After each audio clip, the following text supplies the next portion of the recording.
Copa que comenzó con todos los detalles, pero antes, Silvia, nos habías dejado planteado lo que íbamos a hablar después de la pausa. Sí. En relación a lo que pasó esta semana con la ley Bases.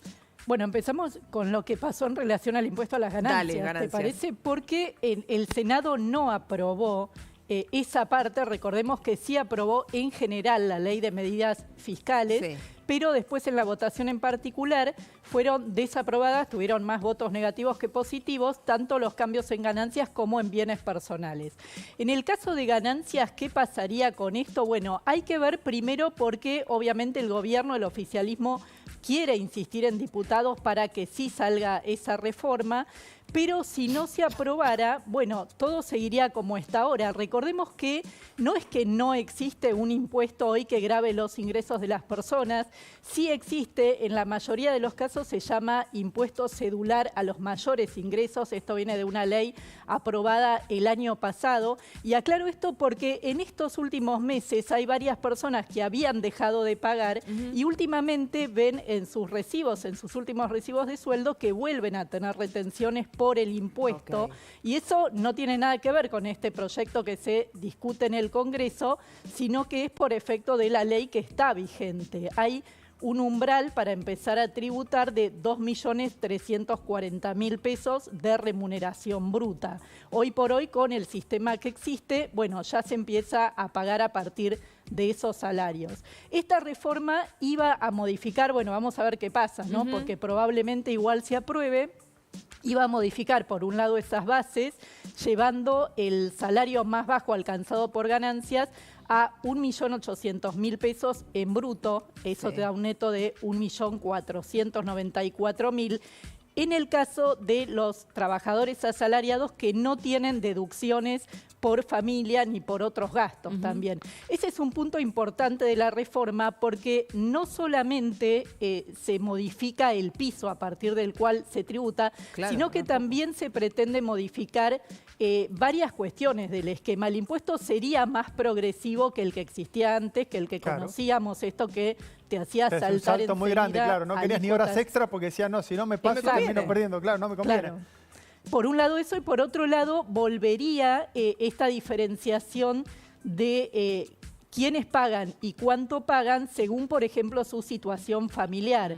El impuesto actual, este que se llama cedular, que te comentaba, no diferencia si una persona tiene a otras personas que económicamente dependen de él, por ejemplo, los hijos. Claro. Y ahí, en ese punto, a mí por lo menos me parece importante que sí se diferencie. No es lo mismo la capacidad contributiva que tiene una persona con 2, 3 hijos a su cargo, que los tiene que sostener económicamente, que una persona que no los tiene. Claro. Y hay un efecto, bueno, por ahora entonces eso está en veremos qué va a pasar en diputados, te decía, pero hay una parte del capítulo de ganancias, también rechazado porque se rechazó todo, que tiene que ver con lo que ocurrió con el impuesto en 2023. Hay una cuestión técnica bastante compleja, pero la consecuencia de que no se apruebe, si no se aprobara finalmente todo este capítulo de ganancias, habría una consecuencia negativa para un grupo de empleados que pagaron ganancias el año pasado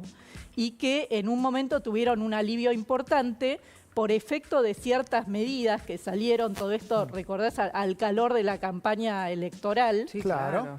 Hubo varias medidas que aliviaron el impuesto para los asalariados el año pasado, pero algunas de esas modificaciones se habían hecho por decretos y resoluciones y necesitan la ratificación de una ley. ¿Qué pasa? Si no se ratifica eso por ley, van a surgir saldos a favor del fisco por parte de, bueno, de esa, a causa de esa situación. Y entonces ese grupo de asalariados tendría mayores descuentos en los próximos meses por ganancias porque esa deuda hoy por hoy existe. Se necesita una ley que de alguna manera la elimine, la anule. Silvi, en un ratito seguimos y nos metemos en lo que es bienes personales y esta diferenciación que nos estás dando vos. ¿Y cuáles herramientas tendría el gobierno en caso de que no consiga una ley, si tiene forma, a través de decretos o alguna otra manera, de reinstaurar estos impuestos? Porque es parte de lo que le pidió justamente ayer el FMI, pero dentro de un ratito hablamos de eso, ¿vale? Bueno, y en breve yo les voy a contar detalles de la joya argentina que lució Máxima, ¡Apa! que no lo van a poder creer. Si Aprile la quiere comprar, tiene tiempo para tu cumpleaños. Hasta abril, que es el hasta año abril tiene tiempo, hasta el aniversario, ahora en julio. Si no llega, 1.240 euros la pulserita que lució Máxima. Después le voy a estar contando detalles y las fotos. Usted. Obviamente. Mira, yo siempre hago la lista. La vida que me merezco y la vida que puedo. Y ahí trato de ver en dónde ¿Y la me balanza quedo. cómo viene? La